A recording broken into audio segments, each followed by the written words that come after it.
Hi, and welcome back to All Things Equilateral. Today I want to talk about this little book called A Monster Calls by Patrick Ness.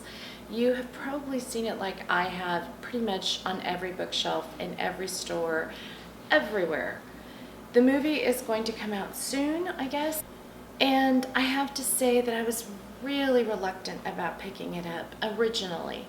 Because you see, the original cover had kind of a tree-looking monster, but it looked more like Frankenstein, and I thought, ooh, this is going to be horror and I'm not going to like it. But I ended up just opening the book up and flipping through the first few pages, and I fell in love with the writing, in complete and utter love with Patrick Ness's writing. And so I bought the book and I read it in just a few short sittings. Look at it, it's not very big. And then I found out it was a middle grade book, and in fact it wasn't Patrick's original idea. It was originally a story that was written by a British writer called Siobhan Dowd, and she's written quite a few books. I went on Goodreads and looked through some of her other titles. This was going to be a book that she wrote that was very personal because she was battling cancer. Ultimately, she passed away, and Patrick Ness was asked to pick up the story. He said that the story for him was so vivid and so strong that he felt his own mark was minimal, that this was still very much Siobhan's story. The story is about a 13-year-old boy named Connor whose mother is battling cancer. He ends up moving in with his grandmother, whom he has a very strained relationship with.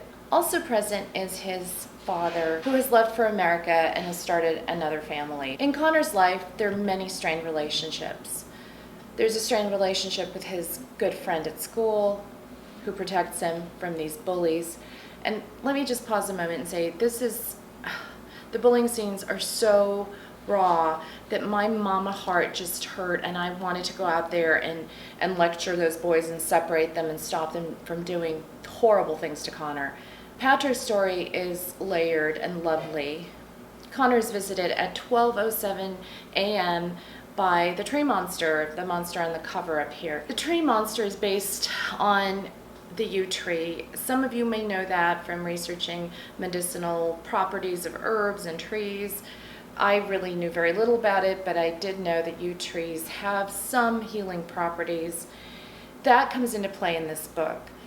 As the story unwinds, the tree monster tells Patrick these wonderful, yet scary, yet prophetic tales of losses and repercussions, and ultimately of healing.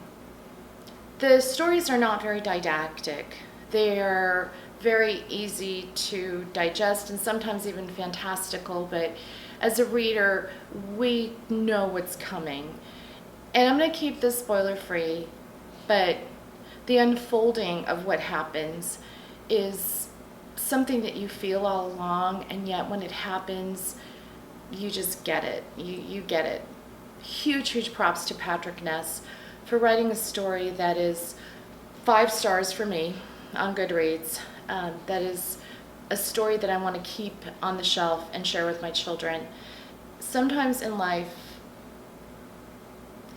we go through moments of loss and we try to find reason, we try to find comfort.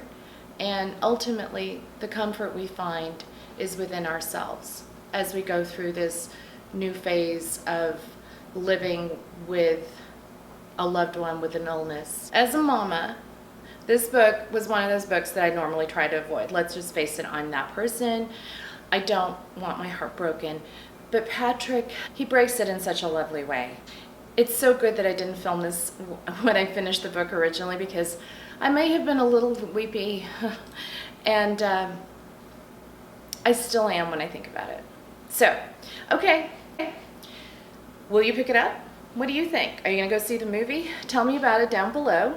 If you liked my nonsense review here, please give it a thumbs up.